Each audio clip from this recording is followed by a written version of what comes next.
يا أيها الذين آمنوا اتقوا الله ولتنظر نفس ما قدمت لغد واتقوا الله إن الله خبير بما تعملون ولا تكونوا كالذين نسوا الله فأنساهم أنفسهم أولئك هم الفاسقون لا يستوي أصحاب النار وأصحاب الجنة أصحاب الجنة هم الفائزون صدق الله العظيم.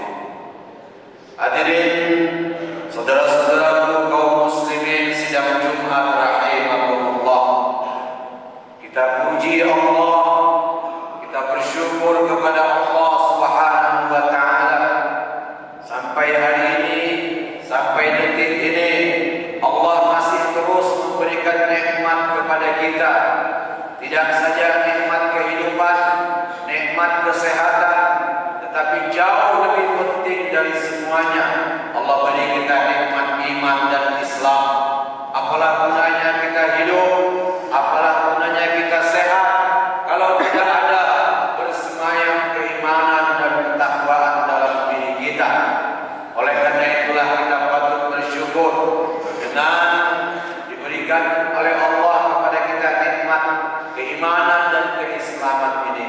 Maka dengan penuh keinsafan kita memenuhi seruan azan solat berjamaah kita hari ini sebagai kewajiban syariat bagi kita laki-laki muslim dewasa melaksanakan ibadah solat Jumat sepekan sekali. Salah satu hikmah mengapa kewajiban ini diberi kepada kita karena dalam perspektif Islam laki-laki adalah qawwamuna 'alan nisa, pemimpin yang mengarahkan dan menunjukkan kemana jalan hidup hendak ditempuh oleh seisi rumah tangga kita.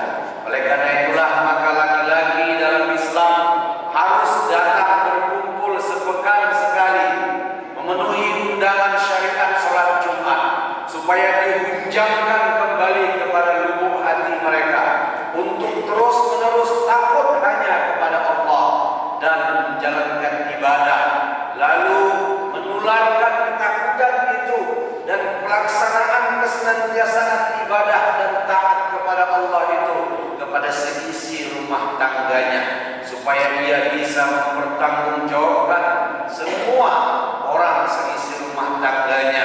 Karena dalam Islam ar-rijalu qawwamuna 'alan nisa, laki-laki adalah pemimpin yang mengarahkan dan menunjukkan kemana jalan kehidupan hendak ditempuh oleh wanita dalam rumah tangga dan seisi penghuni keluarganya. Hadirin, kemudian kita bersolawat dan mengucapkan salam kepada baginda Rasulullah sallallahu alaihi wasallam, seorang anak manusia yang Allah lebihkan dan utamakan dirinya dari manusia yang lain.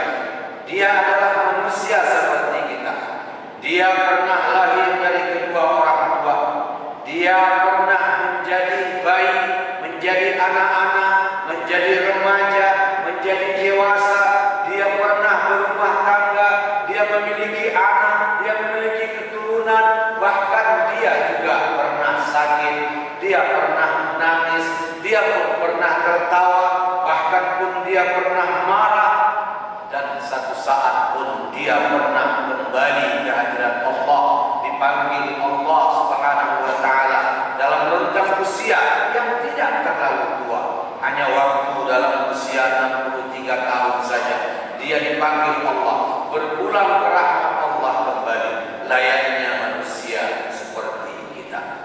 Hadirin, akan tetapi Allah pilih dia sebagai Al-Mukhtar, pilihan Allah untuk menyampaikan pesan Allah, risalah Allah yang terakhir, yaitu agama yang kita telah mewarisinya dengan kitab yang terakhir pula, yaitu Al-Quranul Karim yang kita imani seluruh isi kandungan kalam Allah di dalamnya. Mudah-mudahan satu saat kita bertemu dengan baginda Rasul, mudah-mudahan Rasulullah memberi syafaat kepada kita menjadi orang-orang yang bernaung di bawah mahsyar. Panji Rasulullah, la ilaha illallah Muhammadur Rasulullah. Amin ya rabbal alamin. Hadirin jamaah rahimakumullah, baru saja 2 kali pelaksanaan ibadah Jumat kita laksanakan di masjid ini. Maka mari secara filosofis kita maknai kembali apa sebenarnya pentingnya masjid bagi kehidupan kita. Hadirin jamaah rahimakumullah, dalam Al-Quran Allah Subhanahu wa taala menyampaikan bahwa masjid itu adalah tempat bersujud. Inna awwala baiti wudi'a lin-nas lalladzi bi Bakkah mubarakan. Allah menyebutkan bahwa pertama kali rumah sekaligus tempat bersujud sebagai bait Allah dilaksanakan ibadah kepada Allah adalah di lembah Bakkah, yaitu Makkah sekarang ini. Dan dalam peristiwa Isra dan Mi'raj, Rasulullah SAW disampaikan dan dikabarkan oleh Allah dalam firman-Nya melaksanakan perjalanan dari Masjidil Haram di Ka'bah di sekitar lembah Bakkah ke Masjidil Aqsa di Palestina. Masjid, hadirin rahimakumullah, begitu pentingnya tempat ini di dalam prinsip beragama umat Islam, sehingga oleh karena itu maka tidak ada orang Islam yang tidak mengenal apa itu masjid. Hadirin jamaah rahimakumullah, menurut baginda Rasulullah SAW bahwa semuanya bumi ini al-ardu kullaha masjidun, kata baginda Rasul. Bumi ini semuanya adalah masjid, illa kecuali makabir, kuburan, wa hammam, wal hammam, dan toilet atau. Hadirin rahimakumullah, hadis ini hendak menyampaikan kepada kita ada masjid secara ritual seperti yang kita datang saat ini melaksanakan ibadah, dan kita melaksanakan ibadah 5 waktu sehari semalam dan melaksanakan aktivitas beragama kita di tempat ini. Tetapi pada hakikatnya masjid itu adalah semua hamparan alam semesta ini. Oleh karena itulah Allah Subhanahu wa taala berfirman di dalam surah At-Taubah ayat 18. Di dalam firman-Nya Allah menjelaskan tentang kriteria orang yang pantas memakmurkan masjid secara ritual, masjid dengan bangunan seperti yang kita berada saat ini di dalamnya, tetapi juga yang pantas memakmurkan masjid yaitu hamparan bumi Allah yang luas ini. Ada beberapa kriteria. Dalam firman-Nya Allah menyampaikan, a'udzubillahi minasyaitonir rajim. Innama ya'muru masajid Allah man amana billahi wal yawmil akhir wa aqama as-salata wa ata az-zakah wa lam yakhsha illa Allah fa 'asa ulaika an yakunu minal muhtadin. Sesungguhnya kata Allah Subhanahu wa taala, yang paling pantas memakmurkan masjid Allah itu yang pertama, man amana billah, orang yang hanya percaya kepada Allah Subhanahu wa taala. Dia tidak percaya ada kekuatan yang lain kecuali hanya Allah Subhanahu wa taala. Keimanannya begitu sangat totalitas kepada Allah Subhanahu wa taala. Sudah putus segala prinsip hidupnya untuk disandarkan kepada Allah Subhanahu wa taala. Dan orang yang bulat tekad dalam beriman dan yakin kepada Allah ini sajalah yang pantas untuk memakmurkan masjid Allah, baik masjid secara ritual bangunan tempat kita sholat ini maupun masjid hamparan bumi Allah ini. Yang berhak memimpin negeri ini, yang berhak memimpin bumi ini adalah orang yang hanya takutnya kepada Allah Subhanahu wa taala. Dia tidak takut menderita, dia tidak takut hartanya habis, dia tidak takut dia menjadi sakit dan dicemooh, dia tidak takut orang merugikan dirinya, bahkan dia tidak takut mengucurkan keringat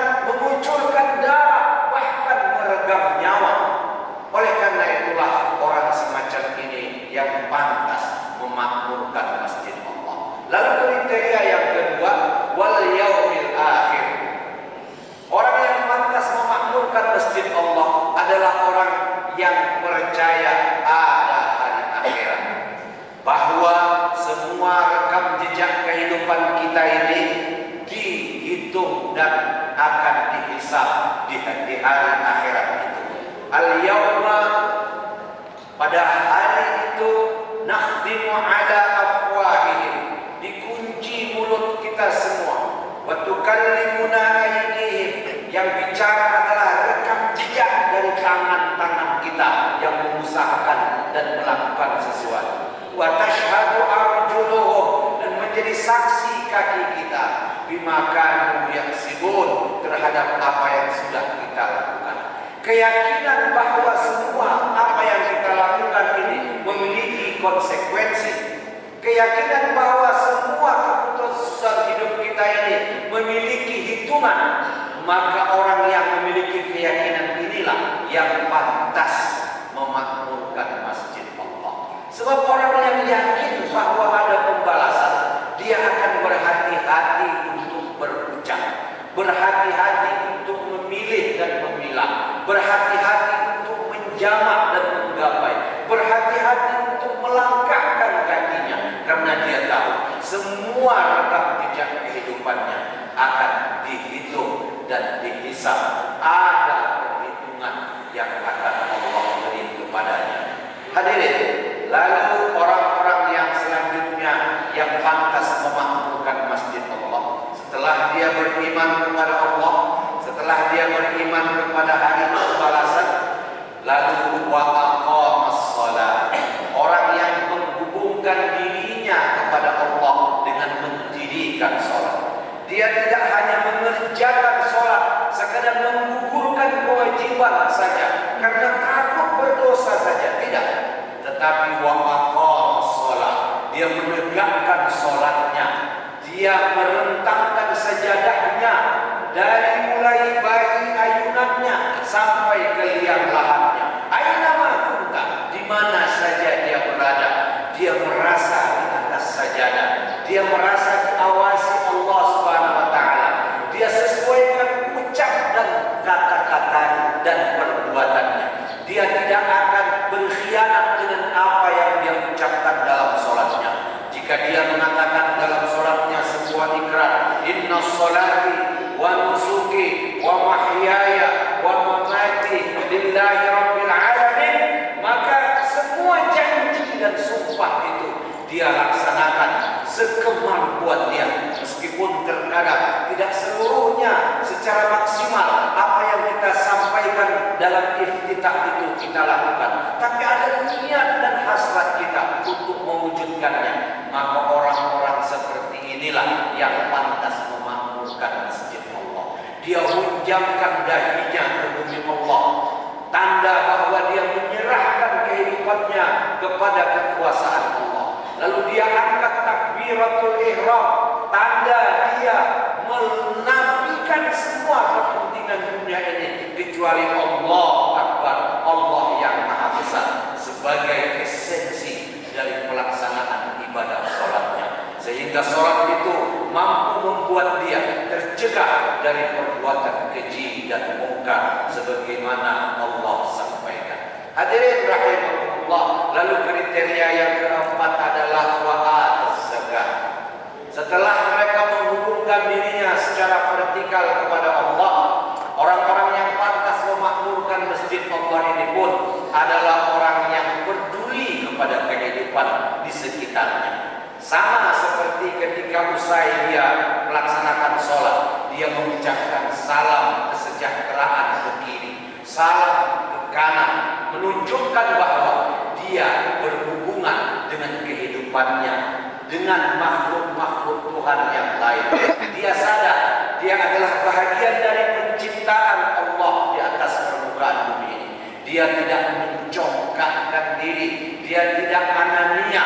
Dia sadar bahwa apa yang dia peroleh ini adalah titipan dari Allah Subhanahu wa taala. Sehingga dengan penuh keinsafan dan keikhlasan, dia sharing, berbagi atas segala nikmat yang Allah beri kepada dia. Dan dia khawatir sangat apabila Allah menuduh dia sebagai hipokrit seperti disebutkan Allah dalam surah Al-Ma'un. Allah menyampaikan, "Ara'aital ladzi yukadzibu bid-din?" Tahukah kamu siapa yang hipokrit dalam beragama? Fadzalika alladzi yad'ul yatim. Mereka lah yang menelantarkan orang yatim, anak-anak yatim. Wala yahuddu ala ta'amil miskin. Tidak menggrade kekuatan untuk menolong orang-orang miskin. Fawailul lil musallin. Maka celaka, sia-sia, tidak ada gunanya orang-orang yang hanya menghubungkan diri kepada Allah dalam sholatnya. Hadirin rahimahullah. Oleh karena itulah orang yang paling pantas memakmurkan masjid Allah, setelah dia hubungkan dirinya kepada Allah, dia menghubungkan dirinya kepada makhluk-makhluk Allah yang sama seperti kita.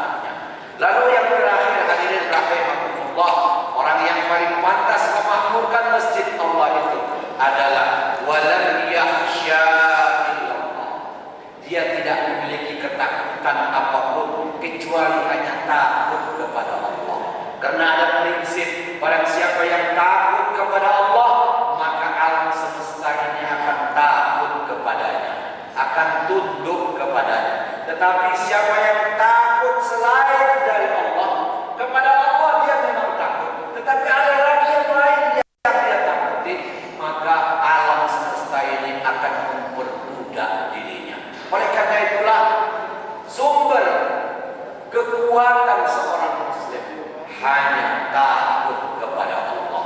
Ini janji Allah. Di dalam firman-Nya Allah menyampaikan, "Wa may yattaqillah yaj'al lahu makhraja wa yarzuqhu min haitsu la yahtasib." Siapa yang hanya takut kepada Allah, maka Allah beri kepada dia jalan keluar atas segala benang kusut hidup yang tengah dia alami.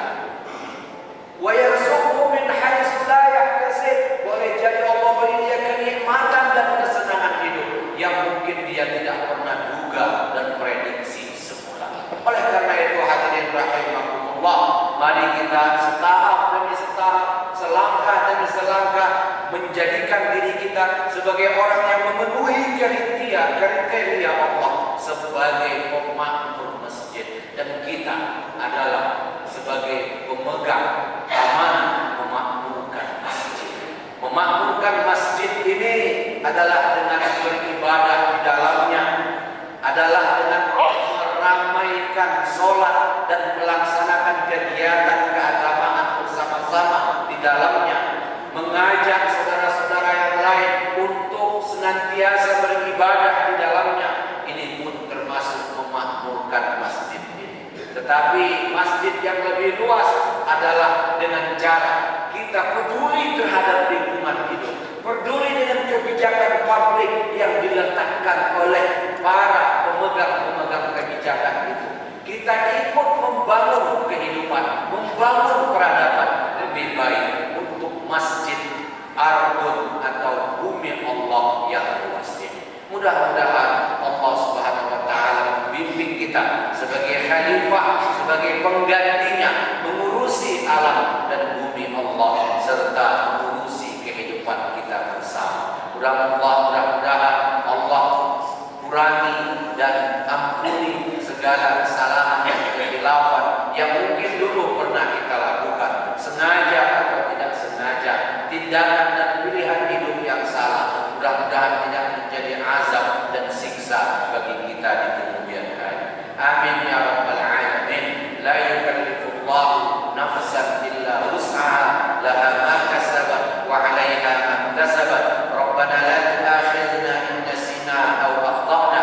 Rabbana wa la tahmil 'alaina isran kama hamaltahu 'ala alladhina min qablina. Rabbana wa la tuhammilna ma la taqata lana bihi wa'fu 'anna waghfir lana warhamna anta maulana fansurna 'ala alqaumil kafirin. Barakallahu li wa lakum fil Qur'anil 'azim wa nafa'ani wa iyyakum bima fihi min al-ayati wal dhikril hakim wa taqabbal minni wa minkum tilawatahu innahu huwas samiul 'alim.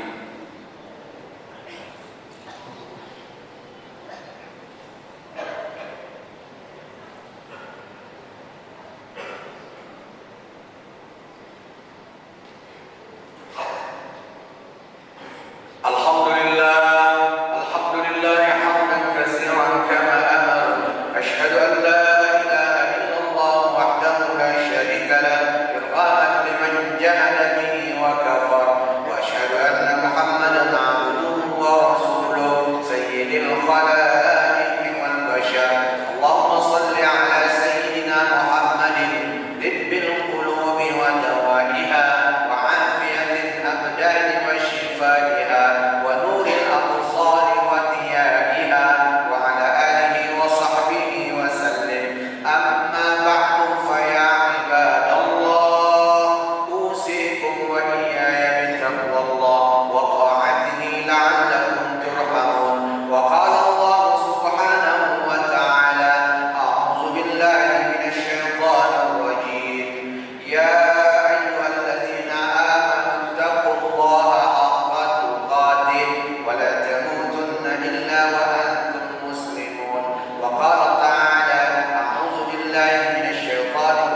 والإسلام ديني ومحمدا رسول الله.